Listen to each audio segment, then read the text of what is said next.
taliimu mu Uganda abanfaanana tuli abo nze ne Museveni pacified ani kubuulira Museveni yapacifyalinga olutalo lw'ekiyeekera myaka egi yagana okukola n'obuti nange nagana okudda mu gavumenti yatugambako nti sigenda kudda ate atya Museveni yagamba Museveni yagamba the problem of Africa is that African leaders overstay the power. They cling to power. Let us analyze the statement. Yes. At that time, Museveni was expressing his own opinion. What if I had a family which is weak? One of my wives was saying that I should go to NBS. I refused. That he should go back. Kubanga nzisifugibwa family. Yesterday I had a hot meeting with my children. Ovuma abantu tetufuna mirimu gya government. Change your names. Ninabana mu sekanso. Nabana mu revenue authority. You just can't change your name. Abana bakyusa amannya. Ninzi sinza kulya bigambo byange. I'm a pig. Kakati Museveni is not like me. Revolutionary political parties discipline their members. Museveni was expressing that opinion as an individual. Museveni is now a property of NRM. Tukulonzo, you know, question about irrespective of your opinion. That's why when Museveni took power, he went to Kawempe and bought to a bed.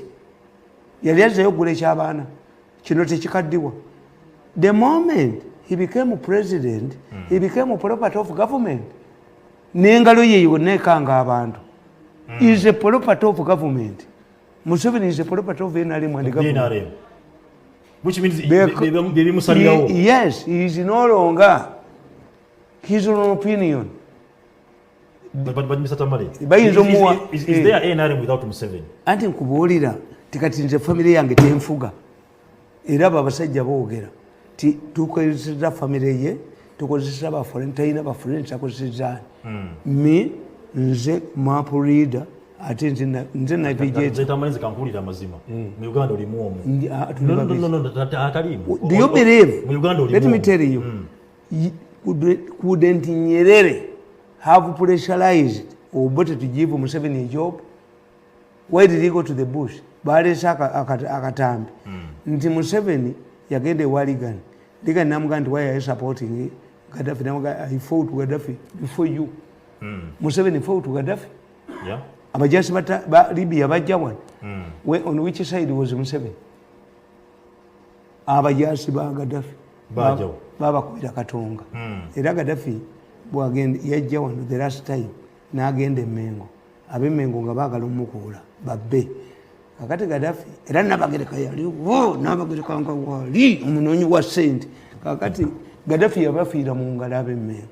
Kakati Gaddafi abe Mengo bamubuulira nti ogenda kugulawo kiri ekipande katonga tiye bakuwadde ne katonga medo tiye tomanyi nti Abalibya we babattira abe Mengo be babuusa Gaddafi.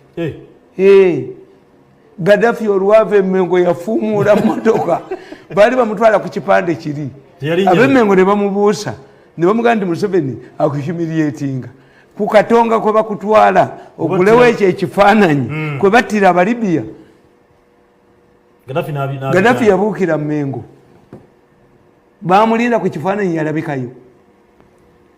So Museveni is correct. May I analyze people? Kakati mmwe mbabuulira ne mbagamba nti you see any serious person the problem you have your professors bali basente they fear tebasobola kwogera mu Uganda nasigala muogo.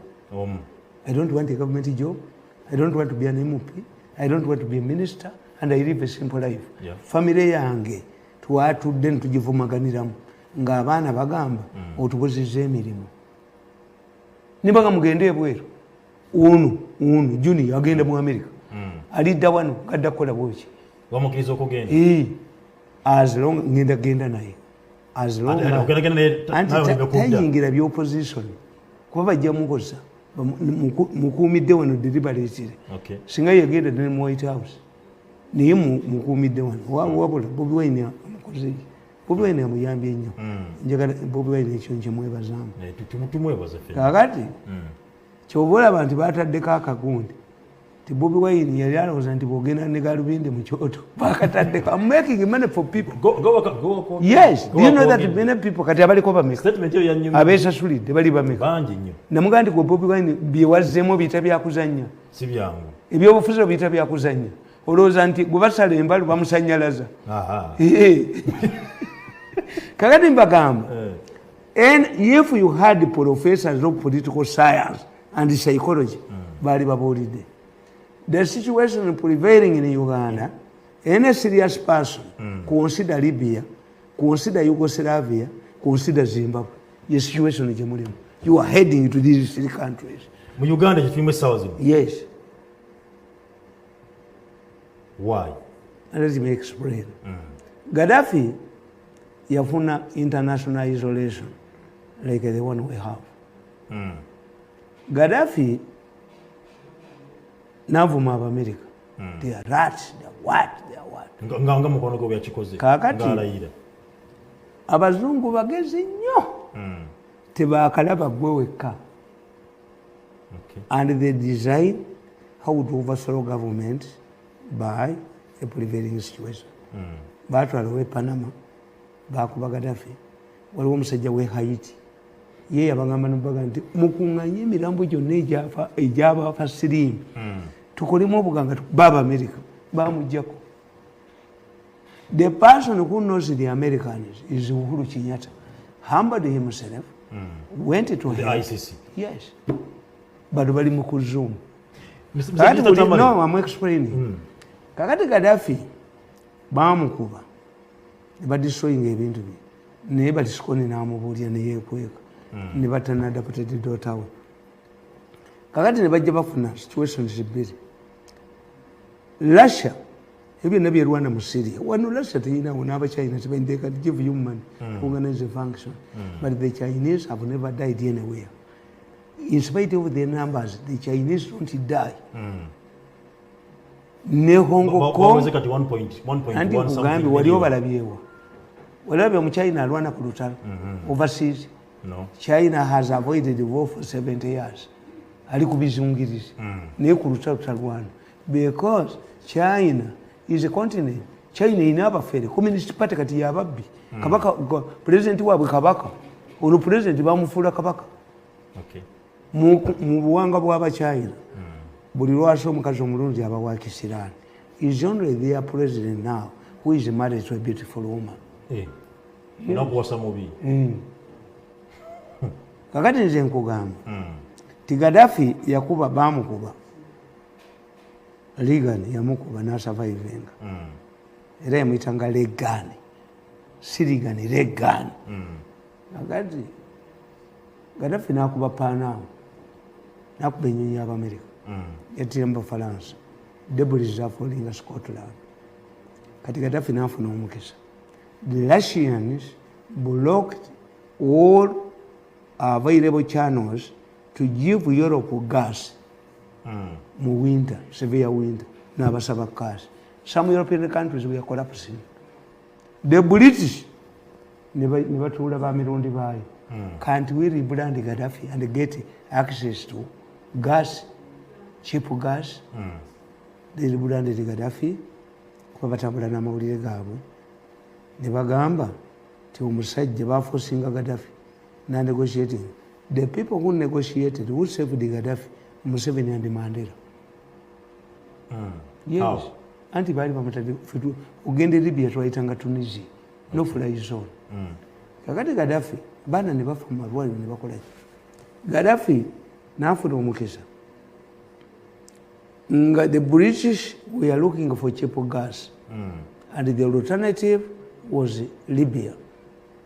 Their former Prime Minister Tony Blair became an advisor of Gaddafi. Gaddafi was rebranded. Gaddafi compensated omuserikale wa traffic gwe bakuba amasasi from the Libyan embassy in 1983. What of yali akulembera demonstration. Gaddafi even bought a house. Mutabani we Islam donated the funds to a prestigious British foundation. Gaddafi ne bamugamba compensating ennyonyi yafiira mu Bafalansa be bali majority. The plane belonged to Pan Am, an American company, but the many of the people, the passengers were French. And Sarkozy was facing an election.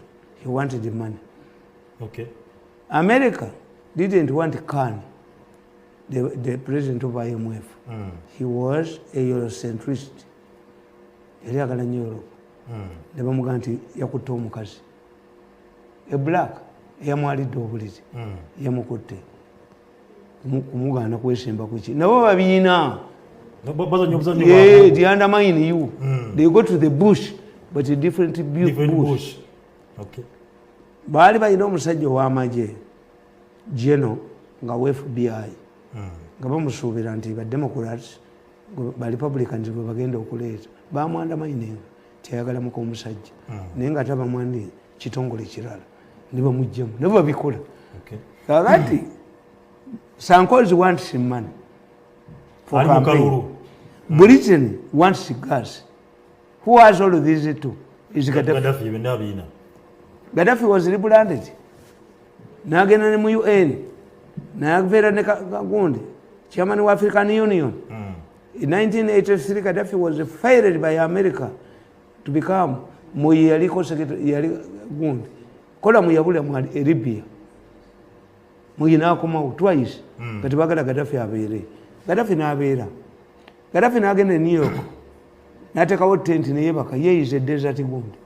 In New York, he even spoke beyond his allocated time. From New York, where did Gaddafi go? Italy. Yatuza parliament ya Italy for 7 hours. Ngabesimula balizo mukaka Gaddafi. Namala okwogera mu parliament ya Italy. Nakola ki? Nayita bamalaya bonna. Mulomo. N'abayita bamalaya. Yabawa $100 buli mukazi namuwa n'akakaaya muyingira obusiraamu. It was investigated that Gaddafi did not retain any prostitute. Gaddafi ekyamukuba kyali ekyo Islam. It seems Islam negotiated with the Sarkozy to compensate the French citizens and to give Sarkozy money because Sarkozy was tried and found guilty. Sarkozy, because of his guilty conscience, yasoko kuba Gaddafi. Gaddafi abana basatu bagenda e Benghazi ne balumba police ne babbe mundu wezi. Gaddafi responded by deploying 10 tanks. Sarkozy n'agamba this madman wants to kill his own people. Omwana wa Gaddafi n'agamba nti gwe Sarkozy nakulabe wataata ng'okimye ssente nga tamanyi nti kimufiiriza ki. Kimufiiriza obukulembeze bwe. Gaddafi failed to eliminate Islam. Singa banamutta Islam natandika okukola settlements. All of the Libyan oil funds should go to LCs. Nga abantu ne babuuza ono if Gaddafi surrendered the power to Islam singa bwali. Era Islam simufu. All of Gaddafi's children died. Even when this Islam was captured, he was not surrendered to ISIS. Meaning, he was on a mission sponsored by America and Europe. Yet, Islam. Gaddafi failed to either hand over power to Islam or to kill Islam. He ended up losing. Islam is negotiating a deal. When that is Libya. When you go to Zimbabwe, what happened? Omukyalo oli eyali vice president wa Mugabe. Bawe ye yalwana olutalo. Bamutira ku faamu ye. A vice president could not provide ambulance zimba omuliro gwamwokeza. Nga Mugabe omuko yavuma ame commander. Do you know that we can demote you?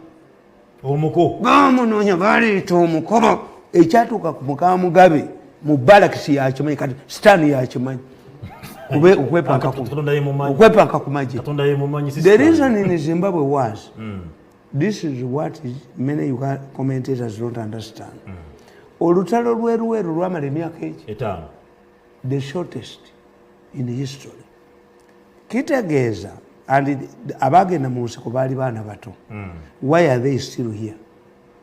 Mugisha muntu yali wa myaka emeka? Who served 9 years as a commander and is still around? Tinyefunza yali wa myaka emeka? Gundi Mbabazi yali wa myaka emeka?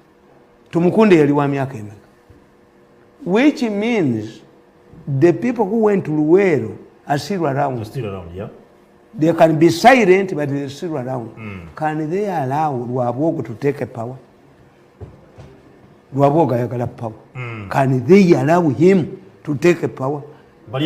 Cheche Zimbabwe. Omukoye yavuma. Omukoye yavuma. Omukono yerega. Omukono nazala we ne berega. Bawamba buyinza. Because the fighters, the Mnangagwas, the other man who was a command, could not surrender their revolution to Inuka.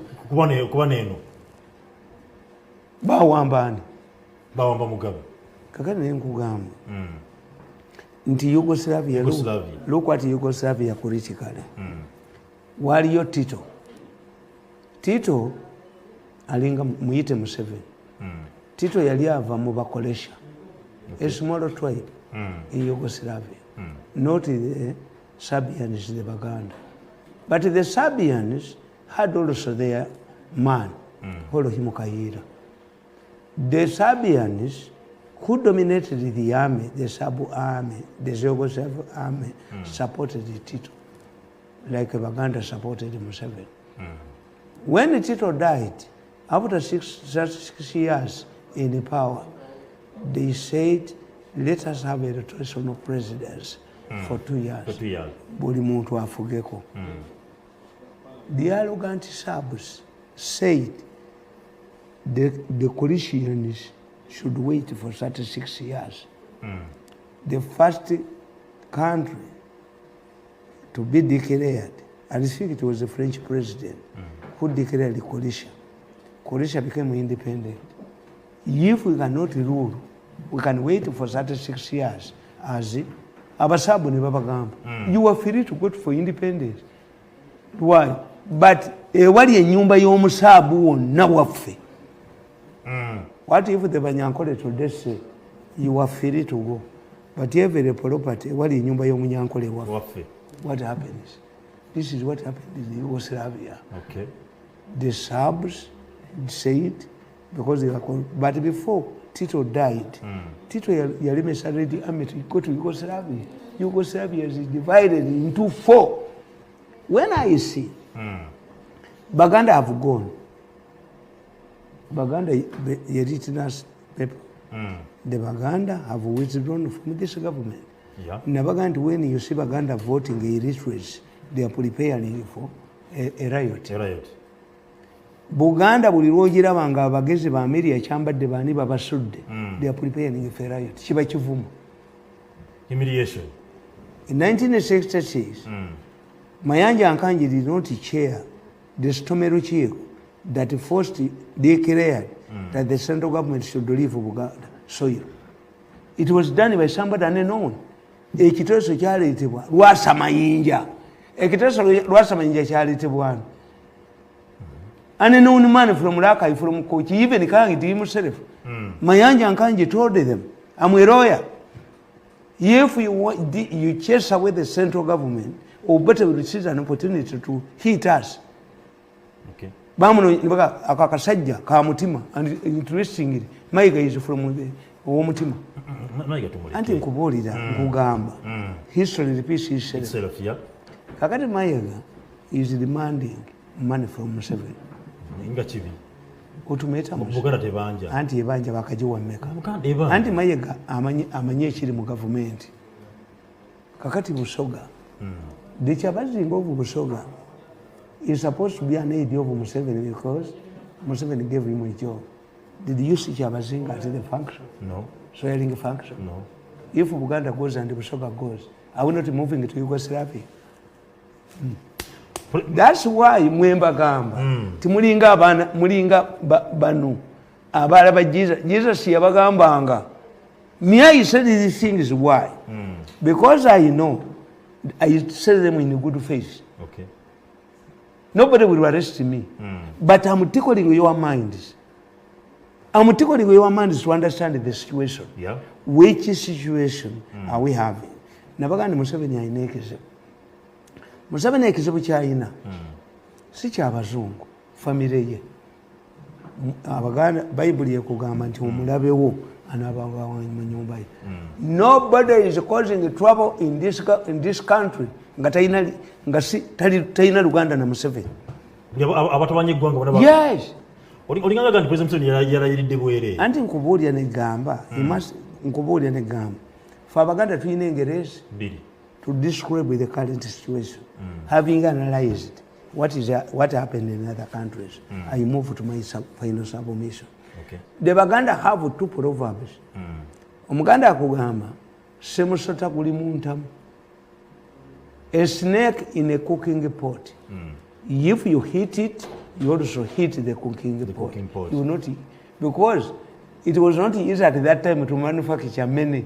Abawumbi okuwumba entamu wagirabako entamu enganda nga egirama kuba kire. Don't you, do you know why the Chinese have invaded our swamps? Bajjayo ensonzi zirya bbumba, abakazi balya bbumba, amagumba bazitwala wabaduka lwera bamuddi abachina babye buli wamu wano. Kakati nkugamba nti Muganda says that nti mukomumbi aliira ku lujjo. The manufacture of pot aliira ku lujjo comes out of a broken pot. Kubanga everything this muwumbi manufactures is for sale. Yeah. Omuganda n'agamba nti musota guli muntamu. You hit it and you hit the cooking pot, you don't cook. So waiting the snake to one coil to get out of kubanga omusota guno gwajjanga omusota guli cold blooded gujja kuwulira bbugumu. Yeah. Yes. Era gwezinga nnyo mu baana munazaalibwa n'omusota you are stupid.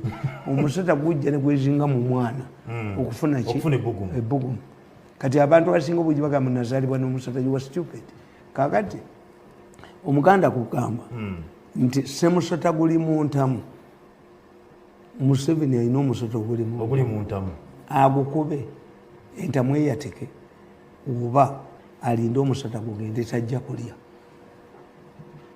Two, Omuganda tells you nti a wild animal survives if it is a totem.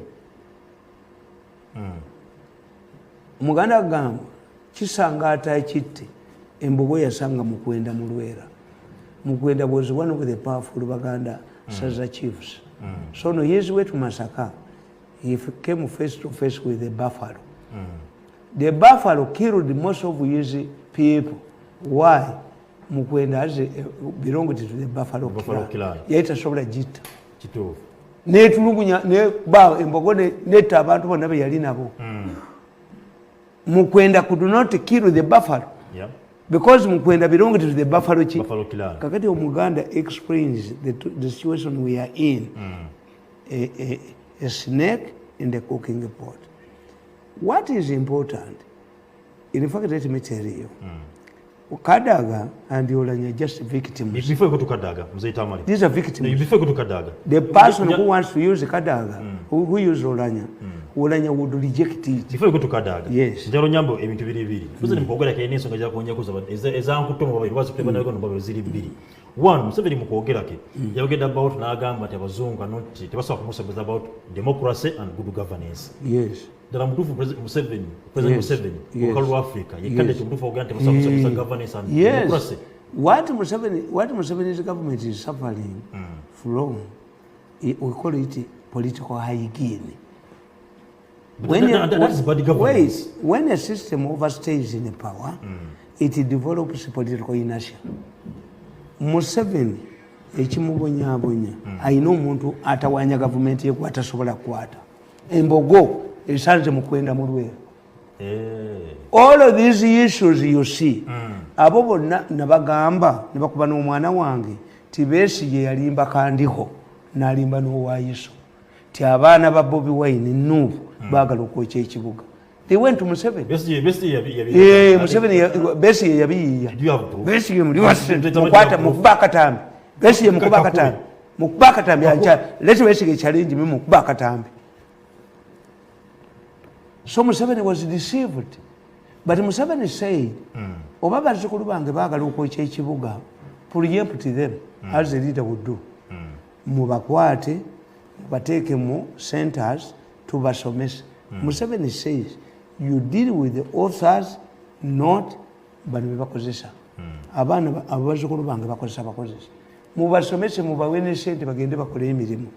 But somebody Museveni cannot touch. Yateeka abantu be mu kitongole mu special forces ne bakoleramu ebikolobero. Where did the CIA get all of these photos? The damaging photos they have. And inside, Mbogo yasanga mu kwenda mu Lwera. Mbogo mu gavumenti ya Museveni mulimu Embogo naye mu kwenda tayinza gikwatako kubanga mu kwenda yeddira Mbogo. I'm telling you. President Javudde n'alaga nti yamala emyaka 16 mu nsi. Yes. Nga kyemutala mu nsiko kulwanira democracy and good governance. Kankubulire emyaka 16 yamalayo anti president jamuyamba ki kubanga bina byagenda mu nsiko yamutala mu nsiko sasa babikola mu government. But tusoma international relations batugamba what the president talks to his local or domestic audience itwalanga bikulu. Yes, he has to say that he's in charge. But do you see abakwatanga abantu mu kibuga? He arrested them. I told you, the government is negotiating with the Nuupu leaders to get Nalabi. Nalweso talimu, Mubatesa Nalweso talimu. Nalweso is not part of the negotiating it. I don't think I could brand a wagon of Wabukedi. So, is the president defiant? No. We got to violence. Museveni is sacked the command of the special forces. Birungi. He's not like Obote, who was defiant. Museveni moved in. The mistake he made was to bring his son back into the local gun. Kakati, Olokuba, Oli, ayagala obusekati Holocaust, akuba muhozi. Namuteka mu abantu. This is where the problem is. Bibya nebiri mu parliament. Is Museveni aware? Embogo mukwende gyasanga mu Lwera gyatasobola kukwatako. All MPs who are swearing now have been allocated 20 million shillings to celebrate to organize their parties. Museveni azina. Embogo eri munda muli Paulo Muwanga. Ndi Okulayila. Yes. Niyo ni abi. Anti nze tebansobola kubanga enkuŋŋaana zaabwe nzikwata. Museveni called tumwebaze. Namugamba tumwebaze. I know you are reviving the fellowship. Be relevant. Nabadde simanyi ekitegeeza. But somebody explained it to tumwebaze. Nti relevant, if you are irrelevant, when a leader tells you, nobody yakyogera n'amin, you are either in a grave, you are in a prison cell, or you are in exile. Tumwebaze panicked. But on Embogo yasanga mu kwenda mu Lwera, he's still organizing meetings. Has allocated 20 million kadagaba mujjeko. Kakati, that's where the problem is. Kani Museveni, kani mukwenda kiru Embogo. If you talk about ngate mukwenda yeddira Mbogo. If you talk about good governance, Gomino Simutuga waliwo sanction ezakube stopping the Uganda officials. Nabasomera wano. Waliwo n'abakungu bewalaga bali kuweza ku Zoom. Because for you, bawereza ku Zoom. Is that good governance? Anti kyenkubuulira. Museveni gye yewanira mu bawereza ku Zoom. yagimanyi. Bawereza ku Zoom. Media eriruddawo. Is only me. Media mwenda bamuwa 3.5 billion. Media bayiwa 10 billion. Let's go back to Museveni as in good governance. Government how does Museveni get information? Through intelligence. Bajiwamba. Kulog it. Through newspapers. Bazikula. Is me, Miso. Mr. Tamari, what if wange temanyi ngokubayo omulenzi ne mwaso andi kubudde negamba nti how does a president get information through IDs wenga ugambe anti nze sigendayo atenga mukwano anti ngugambe the president has provided me with the security. Yeah. The president has provided me with a vehicle. I don't know whether he is aware that motoka teri mu mafuta. I pay for my fuel. Ekyokusatu Museveni azimente bantya nti okujjako pulogulaamu zange z'abalema. That's enough. Ampadde ebintu ebyo bisatu. Survival. Yabagamba nti if you kill that man, I will dig deep and uproot you. Era bwe baba boogera mu meeting yawedde baagamba we should not shed blood. Why? But yanza okuzita babatta oyo omulenzi bane bamuwasa omutwe. So it is up to Museveni to solve this puzzle of Mukwenda and the snake in the cooking pot. But he's saying good governance ajimanyi. Museveni tomujigiriza good governance. Yajja wano Museveni lacks people to explain. You have a vibrant parliament. Njagala ombuulize ku mulembe gw'Obote 1980 to 95 who was the chairman of PAC? Under Commonwealth rules, the parliamentary rules, the chairman of PAC comes from the opposition. UPC tesobola kikola. Okay. Yes. Two, if Museveni, if gerrymandering eyanankabirwa, my problem is nina omu ku bakyala bange yazaala abaana abo yakugamba quality is better than quantity. Ye yazaala abo n'akita nje n'akita ye yakita n'agamba akomya ayagala quality bonna bali bulungi yakugamba kakati even if you have ababaka ba parliament nze to have peace tulina kye tuyita peace dividend. What is meant by good governance? Anti kyenkubulya kiri bwekyo.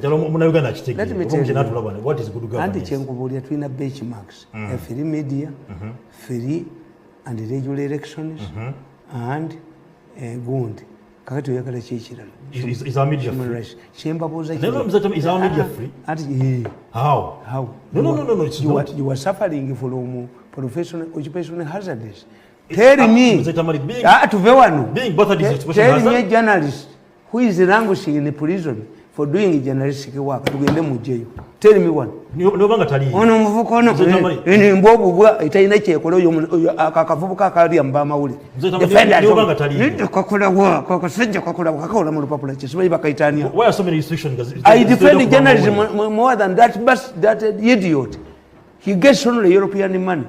Tell me a journalist who is languishing in prison as you celebrate the Freedom Day.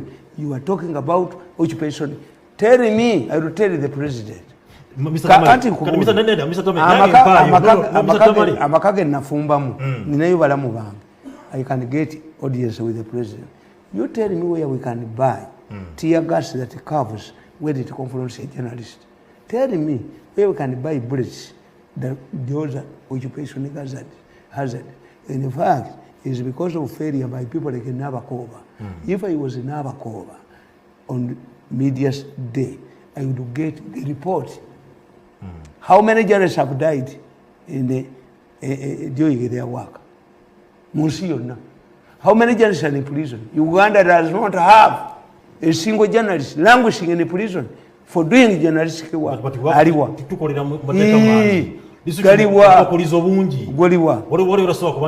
don't air this. Tell me a journalist who has been charged with treason. But Yababi bagamba kuyita nno jokobe jokere mujja kemuka waragweba bela kwasa omutwe kadda wano kuzanyisa mbona zene jambi ngono nanyine buyinzo ayagala kusula gavumenti kanjogerako anje kanjogerako seketika tubako bela kwasa omutwe ne kitabu bako de bamutta ICC what is ICC bago bamutabazi ne bakaleta ngono nyine unafusa omusota mu ntamu nga yakalisi tubuloko mayi izikwate bela kwasa omutwe.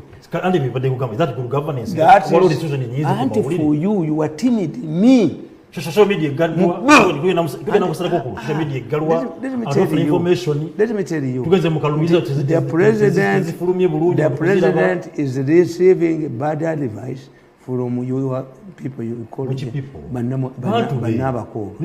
Do you know how much money? Do you know how much money government lost ngegadde we internet? Yes,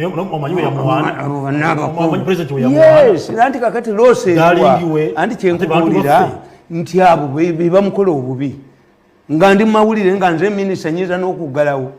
What are they saying that I cannot demolish?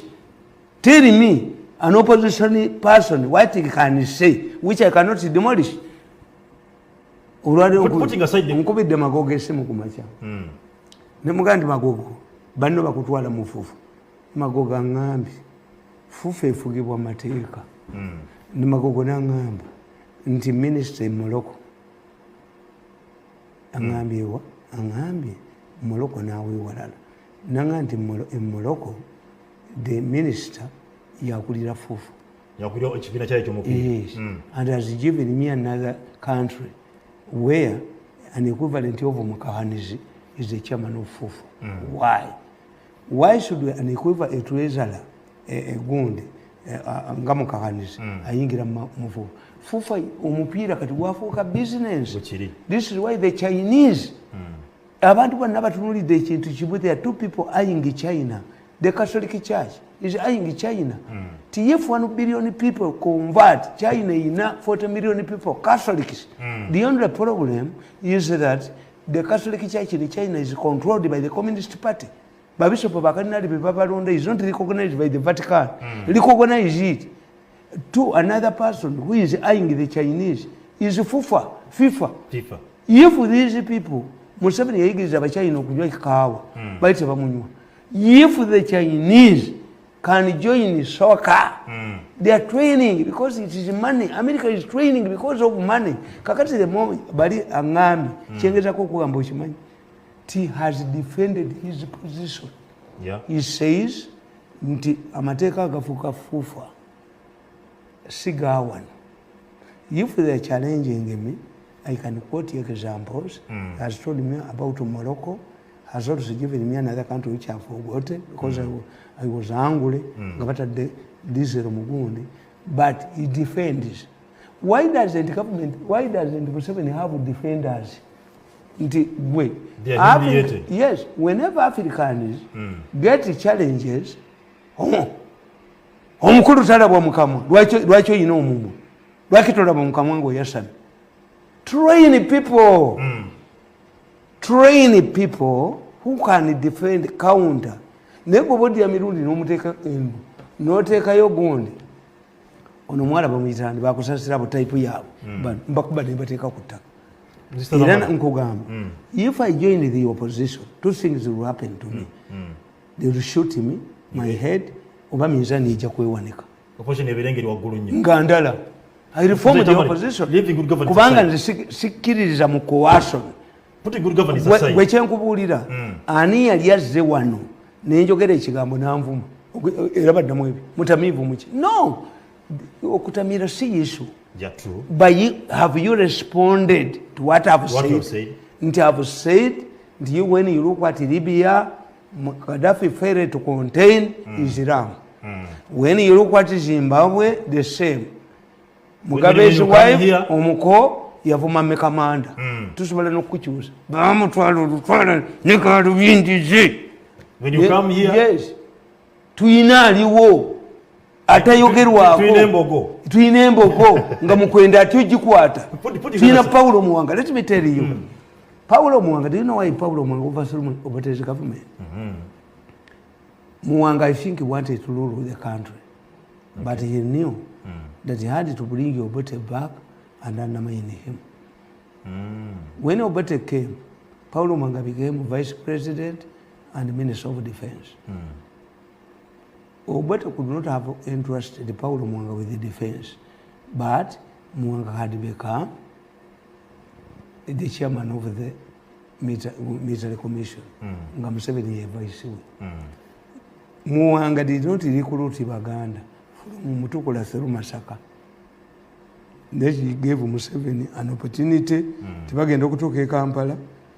Museveni saw Muwanga quarreling with Mugwisha on why they were not recruiting Baganda.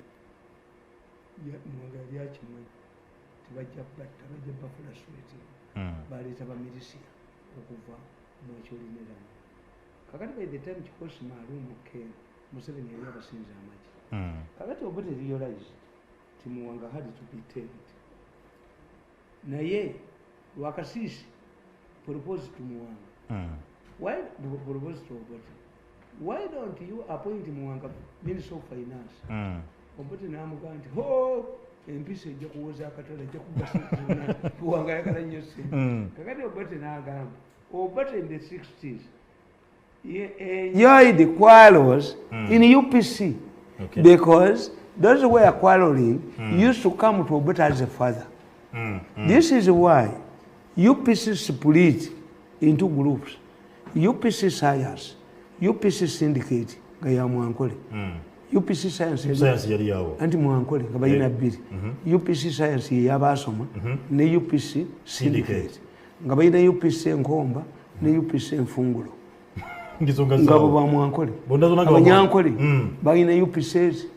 UPC Syndicate, UPC Science. UPC Nkomba and UPC Mfungulo. Jinja yikanga kamuli. UPC Buganda. Obote consoled himself. Ours is a part of ideas. But Chika.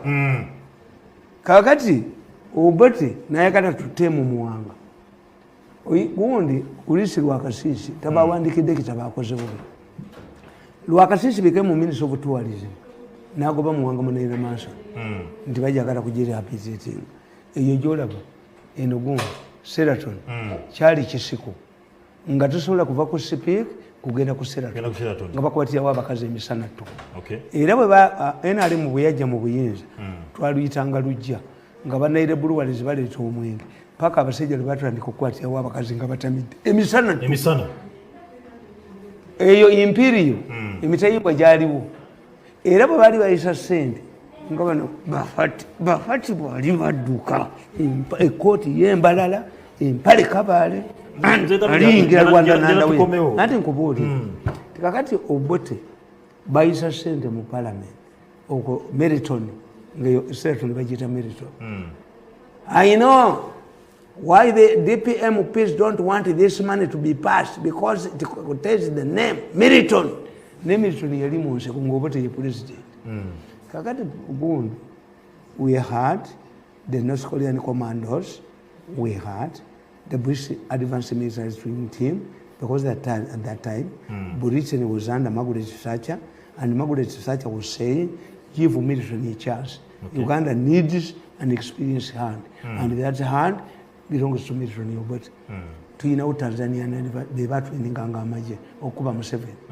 Kakati Obote kyeyakola nakwata Smith apo nakyaka namuwa chief of staff tutemu Muwanga nakwata Ogole Kano Ogole definitely Kano Ogole abangeje ne bamutrainingira North Korean commandos twagendanga mu Luweero nga ba commandos aba Gundi abo bali Kasenge n'abagundi special forces era nga tubasala bwetu ngogenda mu bale boss kati omusajja bamuyitaani chairman wa UPC. When he saw the North Korean commandos at the front line guiding Katuse Sobichi, he decided to come. Kasirivu. I was one of the last people who saw Kasirivu alive. Manya bamu yola. Okay. Yes. Nick Nathan Kalima did this one way. Kalima yen namuya because I published a story in the morning, but they had been rounded up. Akati nkugamba Paulo Muwanga Gundi Obote n'agamba Peter Otai become a Minister of State for Defense. Nga yakola buli kimu kyonna tutemu Paulo Muwanga. Okay. Kakati ne batendeka special forces. Batendeka special budget ngani. Special force yali abasajja bateso nga bebasingamu obungi nga bambala ebyambalo bya bulabu. Lwe yakumba okuyingira Kampala balaga amaanyi Muwanga regular army ne bagikubamu amasasi ne bataaga bombo road. Muwanga yagamba twabadde twalowooza nti bayeekera bavudde bombo yabakuba amasasi Paulo Muwanga Obote failed to arrest Paulo Muwanga. Paulo Muwanga met Kirunda Kivejinja, is not alive. He met Kirunda Kivejinja in Germany. And he assured the NRM people that he was in charge. He would overthrow Obote any time. Kuba Nyerere yajja wano n'asanga Obote ng'atamidde n'agamba Obote n'agamba Paulo, Paulo, why don't you overthrow this drunkard man? Kati Obote n'asaba Nyerere abatabaganye ne Paulo Muwanga. Mwenye Nyerere kye yakola? Nyerere yafuuwa lufu. I'm ready for Dodoma. I'm ready for Dodoma. Muwanga topped Obote because of encouragement from Nyerere. Kuba Nyerere yali alowooza nti Obote will reform. Obote yagamba wenakoma wenatandikira. He did not reconcile with the Baganda or anybody. I will begin where he started. I came here with the one-way ticket. Kakati Paulo Muwanga bw'ategeera nti Otayi agala mulyako kifo kye, Muwanga revived UFM and FEDEM. And the commander of FEDEM was his son. Muwanga yazzawo yayita Kayiira. Muwanga hosted the rebels from NRM, headed by Major Katabalu. N'abatuuza wano. Kakati Obote bw'ategeera bakulisirwa akasisi baali ne bategeera nti Muwanga hosted ba rebels baalagira Captain Namiti eyali aduumira embalala intercepted Katabalu on the way n'abatta. All of those who attended Muwanga's meeting, Muwanga hosted the rebels in Uganda, but Obote could not arrest him. What Obote did was to direct Captain Namiti to kill Katabalu on the way with his delegation. Era Namiti yafiira mu kkomera. Nenga takutte Muwanga yamutya. Mzee Tamale. Kakati kasita Museveni ani atya Paulo Muwanga. Museveni n'atya okwasa entamu omusota. Museveni n'atya okkuba embogo kubanga wa mbogo mukwenda kiyiise. Alayiridde bwerere. Kubanga ne meeting zikyatuula era bagenda okugenda ku platform yange olwaleero oli embogo ekyatuuza meeting ne chairman era chairman batudde mu meeting chairman ne bamuwa miliyoni 2 okuwa bakaba parliament kati yalina sente mmeka akwata miliyoni 2 ye Museveni atugera ku STV ne mukulu Tamale mirundi atugatusabuka nti Museveni ayola embogo nga Museveni amugamba okuyola embogo aleme kufuuka mukwenda bwe yabadde ayogera yatumalize kati tugende ku kya speaker yayise Africa president bambanne mu abakulembeze ba Africa abadde ku mukolo gunene nabagamba beegatte basoka ba defending Africa takutekola limu ngeri ya Gaddafi musajja mazo okuba nti abakakkanya abajolonze abayise ba idiots. I don't think that Museveni is underestimating the European power. No. What Museveni is saying, you cannot panic. These people, your people, must know that you are in charge. Abaana bonna ku kyalo bwe babakuba baddukira wa taata waabwe gundi ankubye. Kakati Museveni cannot panic. Two, me am not saying these Europeans invading Uganda. No. They need Uganda. What they need is to understand nti mulimu malisi. Tebaalaba muhoozi nga z'okusikira birungi bamuteekamu abantu. Besigye propose n'abalimba n'alya ssente. Bano ne bakuliyetinga.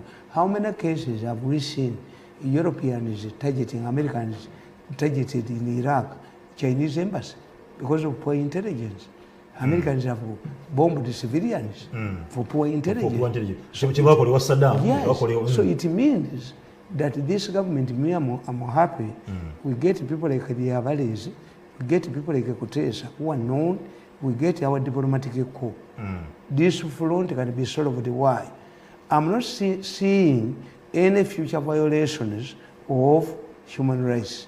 What the government should do? 3 things. 1, fill the vacant post of chairman of Uganda Human Rights Commission, because this is a constitutional auditor of government. 2, announce these days, I think it has dawned on General Tumwine that things are worse. I'm seeing him taking a back seat. He's no longer making abusive statements. He's a man who is becoming sober because the goodness of knowing of exposure amanyi what does a ban mean. Kakati we must close all gundi safe houses. Bwe bayita gundi mu parliament ya Ghana. So we must close, announce publicly if they operate. Kubanga safe houses were abused by Kaka. Safe houses have been existing in colonial times. They belong to the police. Nti bodira abantu tumukunde yakyogera. Tumukunde yagamba nti if you take Kamoga n'omusiba n'abatabuli they will turn Ruzira into a college. Kakati mu colonial times bakolanga safe houses, they belong to the police. To separate prisoners, not to know to plan for you. Okay. Tulaba mu court. If I go to court now, mbagamba nti nja kwogera mu Luganda. Bwonsekerera. But do you know what it means? By the time a government or somebody, a lawyer, asks me a question, then in Banchi I get another time when the translator is translating. Yes. Whether you, let us announce the safe houses, let us release even narration we are going to jumpingako. I don't think that narration is part of the negotiating team. And narration will scare people. Let us release what? Those are people who are scared, who scare the population. Narration should sit down. Nakali should not show her face. There are people who cannot show their faces. Mbayo. No dino mukazi ngambayo. No muganti mbayo. Omuleta abere master of ceremony. Kumukozika. Minister for presidency. Anti nkubuli omukwekako. Atenga wachombuka minister for presidency. Sinda kuwere. Toyinza kumperekera kugenda kuchima mukazi wange avuma sezaala wange. They must hide their ceremony. Nakalema akutta abantu abobwere. Nakalema uniform agigumuzeeko ezingala bitezeetaagibwa kati. These are tainted fellows. This Museveni retain Bahati, alitaininge Gundi, alitaininge Kitutu, eyabba amasanyalaze, alitaining because alitaininge nakiwala kiyingi. Nakiwala kiyingi. Youth, by the time of Bigirimana left the ministry, yaina a successful youth program. Gabawola sent. If I can tell the Museveni abuze Bigirimana. That immediately Bigirimana left. Tumwebaza ati yajiholoving bokulya sente. You let Museveni include any of those ministers who are charged via Zoom by extracting human organs ngabata bantu baabwe. Afune government yabategeera yabalikirira. Nekino kimusabe. Abana ba NUP nejjo bamedwa bayo. Abira satumba. Andi nkubuulira bakomera. Nabo babatera. Andi nkubuulira. That the president ebyo nabigenda kubeerawo. Ababaleeta ne babagana ono ali munda embogo. Ono embogo yali munda. Gavumenti ya Museveni mulimu Paulo Muwanga bwana abatamukutte nga tamuyise mu family meeting namugamba nti gu akyatuuza enkuŋŋaana. Yamutumira tumwebaza akyagaanye omuvuka agaanye anti kyenkubuulira embogo yasanga mukwenda mulwera. If Museveni does not deal with this young man, he is determined. Me I think he is mentally sick. Whatever kusonga eyo Mr. Tamari Kagame utajjawa neno ku mukolo gwa let me tell you Kagame wrongly believed that by closing the border the Banyarwanda who vote Museveni because they are citizens here ajja kubwa. It did not materialize. I wouldn't expect Kagame to come here because during the talks it was revealed Kagame inabaalayize mu government kubanga bagamba the follow back country for the Rwandese is Uganda. Yes. It took the Tutsis 50 years to go back. It will take the Hutus 100 or 30 years to go back. How do you control a country? 40% or 50% of your population, 30 years in diaspora. Who killed the Italian man, Italian ambassador to Congo? Why is they fighting in Eastern Congo? Rwanda established a buffer zone in Eastern Congo.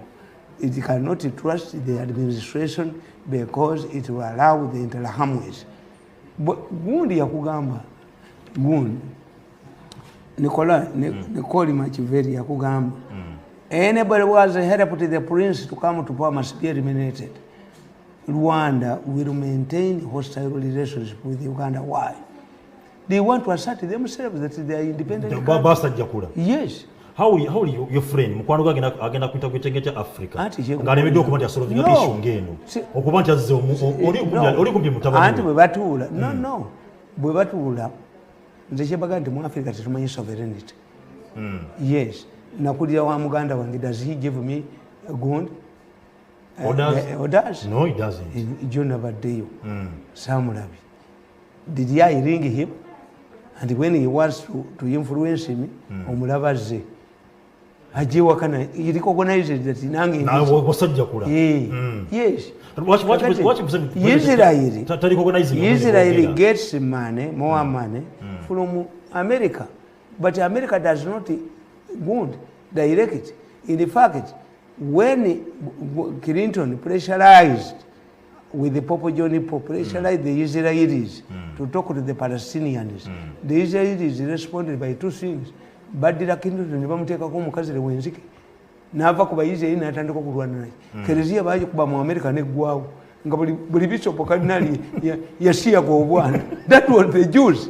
They retaliated. So for me, a man who did the international relations, do we have hostilities with the Southern Sudan? No. Do we have hostilities with Kenya? Kenya is our largest trading partner. Yeah. Do we have problems with Tanzania? No. Do we have problems with Congo? No. Burundi? No. Then you zero on Rwanda. Kakati the Rwanda's issue is who liberated who? The Banyarwanda in 1983, Baba goba mu Uganda, Western Uganda. Nebayingira mu NRA. And you see, nze Museveni mutunulira ne mulabe.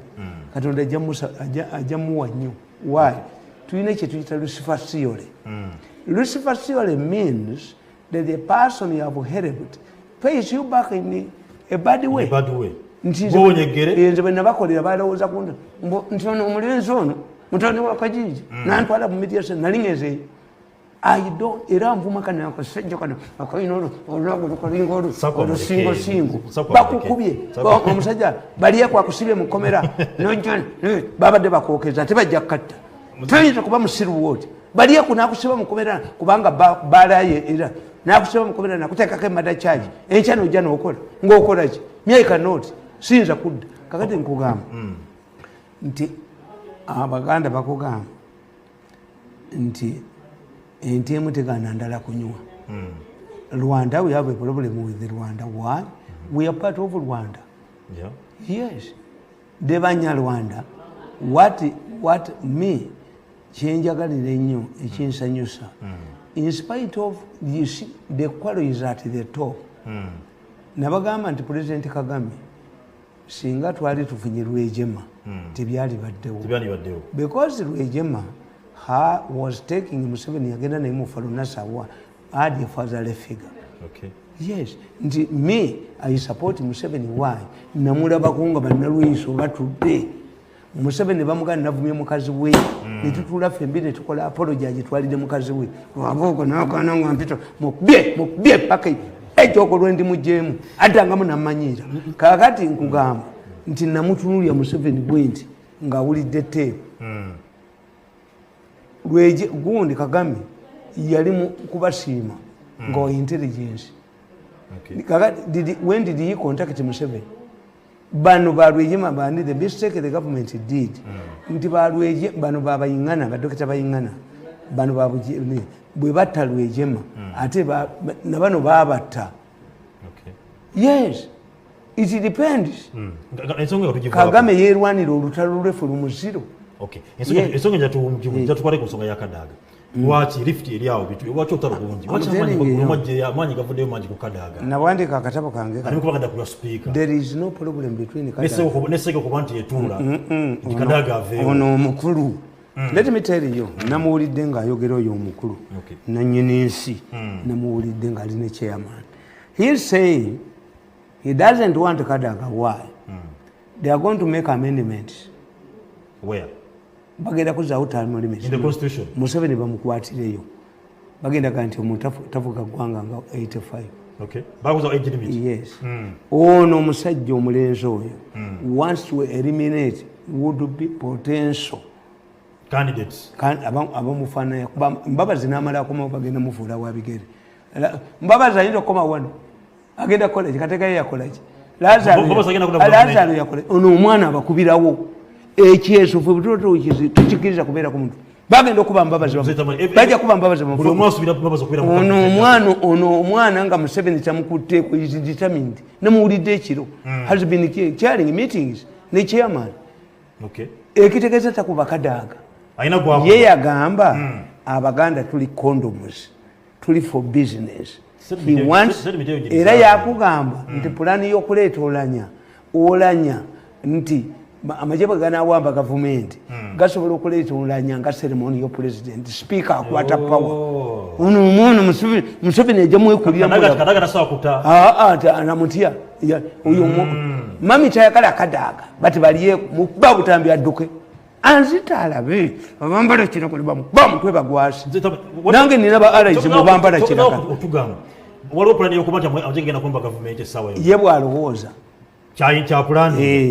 ye kyapulani nga Museveni tagenda kumalako and is an insider bayogera nabo yakutte miliyoni 220 buli mubaka wa parliament how much money does he have nawamba ennyanja nawamba ennyama nawamba amata nawamba buli wamu nawamba ministry of education nawamba ki Museveni ajja mwekulya mulago Museveni bw'atamukwatako nga Gaddafi bwe yali mukwata ku Islam anti nze mukwata amutiringi yu mukwata nga ayogera era eggulo yagambye mbu fitises kakati nkugamba nti bano baludde nga bakikola Museveni we bamuzanyira bakufateninga bakugeza kube tukikola mu takisi ti mu takisi tudya ekimotoka ky'amanda tukiyitamu kakati kati agasigwe kusoose okumufateninga nkugamba wano tine fasiledi bamufateningako ne muhozi bamufateninga naye ngono omulenzi ono Isiramu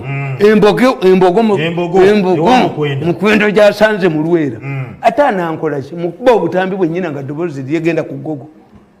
Even yesterday was sharing a meeting. Museveni yatiisatiisiza yayise tumwebaze n'adduka ye tumwebaze yadduka ntwe ya pusi yadduse bamukubira amasimu takwata twe ya pusi yadduse ye Uncle Sam yagamba ono omwana sije professor aganti omwana mulalu yamugoba ne mu office ye. That's why I'm working with this group that wants to consolidate Museveni in the power. Nze ndi mugezi bana bana sobola kula nabo okola nabana abazee ne yankola n'abazee kubanga bo bategeera ekituliko nti ennyumba emaze okulakinga ugizimbe kendala. Are you stupid? Yabuli kasero omutwegwe gwonna omutwegwe toyina gy'oyita kitaawe yalwana we kitaawe yaani abamwagala mu nsi bali abo nazaala we mukazi we ne maama we n'abaana be ng'ayitawa ng'ayitawe ng'ayiseewa tukunga abantu nadduka n'omutwegwe ne galubindize anzita alabe ekitiko katukyogerereko kakati nkugamba nti enkola ey'okufa kadaga bamufateninga nti mulabe wa Museveni. Let me tell you, if you have 75% of the MPs, why do you fear the speaker? What's the role of a speaker?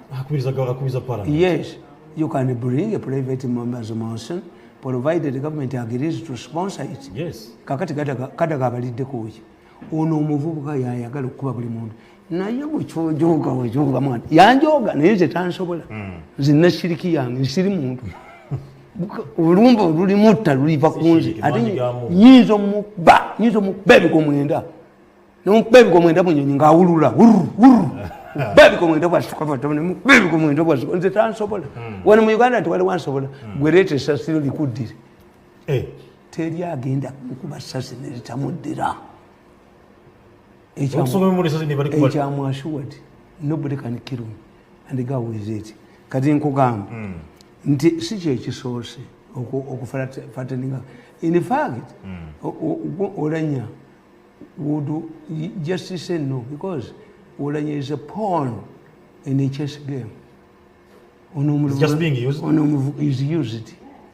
taina chances za kuangula kifecho ono muvuka mbufa abaganda tuli used condoms nakada kwa atuvumi niwe muntu ave ku baganda banamu kubaka nakasajja kabokedde akasajja ka new vision kakuba abaganda ndikama nengo kana kuvuka kemengo kakolagana nabo akasajja kemengo akakolagana nabo niye bagenda ba nkubulira mayiga nkubulira bagenda ba luwombo lwenkebuka mayiga da movement mu 7 ba luwombo lwenkebuka somera kadde katuweddeko ku mayiga nkugamba when First Lady Kataka Janet Museveni was appointed a minister in the Prime Minister's office, it was a testing exercise for the Prime Minister, Mbabazi. It seems he did not realize it. Mbabazi's allies also did not understand it. They looked at the First Lady as an impediment for money acquisition. This has been the major problem for the Mbabazi group.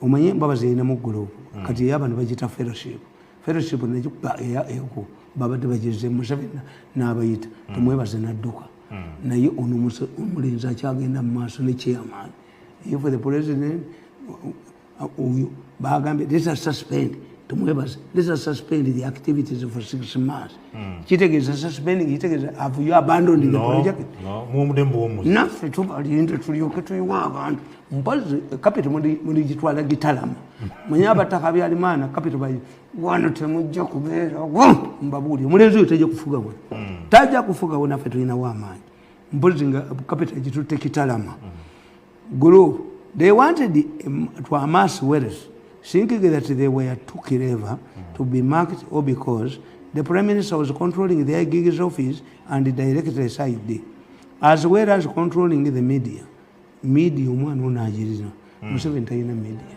kakati yetu Mbabazi akomawo naye omuvubuka ono gundi Kazinda gwe yakozesanga okuba First Lady yamukoledde ki mama wa Kazinda yazibya amaaso amulireti tukazi wamusaba nti yes amujjeyo neddo naye ono ali mmengo ono ye Buganda yagiryamu olukwe ali abuliste musaba kubapula ki mayiga demwavu Museveni oliwe tumutwale bamukolo wombo lwenkebuka kubuka ojemanyi abanja bya kitaawe batwala ko ekintu kya kitaawe te yali wano munkaga mukaga yali wano mayiga yagenda mu nsiko ebyakumala kulwana okubanja aleme kutumanyira yagenda najjayo gundi Rolls-Royce enkadde kyali kitegeeza ki omukazi bwakoma naga nti wayi kyenchimye ekyasigadde mu nyumba yo kiki entebe zotwala nti ne kiki otwala nti kyapagonya twala nti kitegeeza obufumbo bufudde omusajja mayiga luya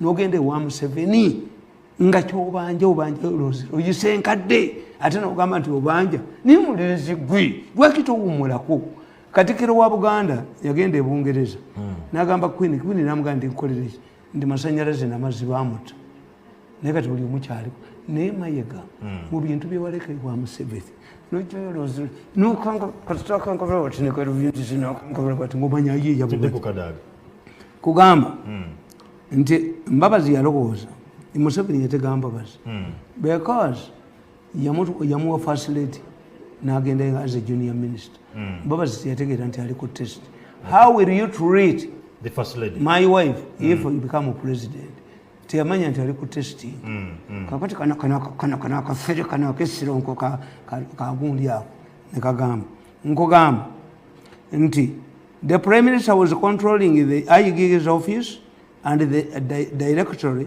the Oyugundi oklo naye akola ajja kukwatibwa akola alikwatibwa as well as controlling the media media omwana ono yagiina they could easily cover their footmarks. Former Prime Minister Professor Apollon Sewambi confided to me that the First Lady was one of the most disciplined ministers in the Prime Minister's office during this time. Secondly, they looked at Brigadier Muhoozi and the First Lady as their biggest rivals in their quest for presidency. This explains why Robert Kabushenga's armchair opinion polls at this time and the presidential candidates always featured the First Lady. Uyu yali Mbabazi oyo akasajja wajja nakaveera ojja kuddayo nakaveera Kabushenga yagenda wa Pike mu stock senjulifu Kabushenga n'akuba Abaganda n'abamalawo nakuba wa St Lawrence nakuba Bujingo nakuba naye muganda wange okudda Sironko oligifumula aliyita Arua Kabusenga okuyingira Sironko okimanyi nti ye Wakooli musajja mugisu mbu mutabani wa Paul kusumanyibwa Kanoni Kabusenga Kabusenga tumanyi nti president yakyala e Bugisu n'alemera ku microphone bamulabe Kabusenga ye Wakooli naye akubya Abaganda nakuba Byandaala nakuba nze nakuba Mukasa Mululi nakuba bannasazi nakuba kekukumye bwekati Ssaabasajja Kabaka amuwadde obwami abumuwe tulabe nedda Mayiga bwe badduka emisinde ne Mayiga batulya bubiina bw'abakazi noono omulangira wa Ssajja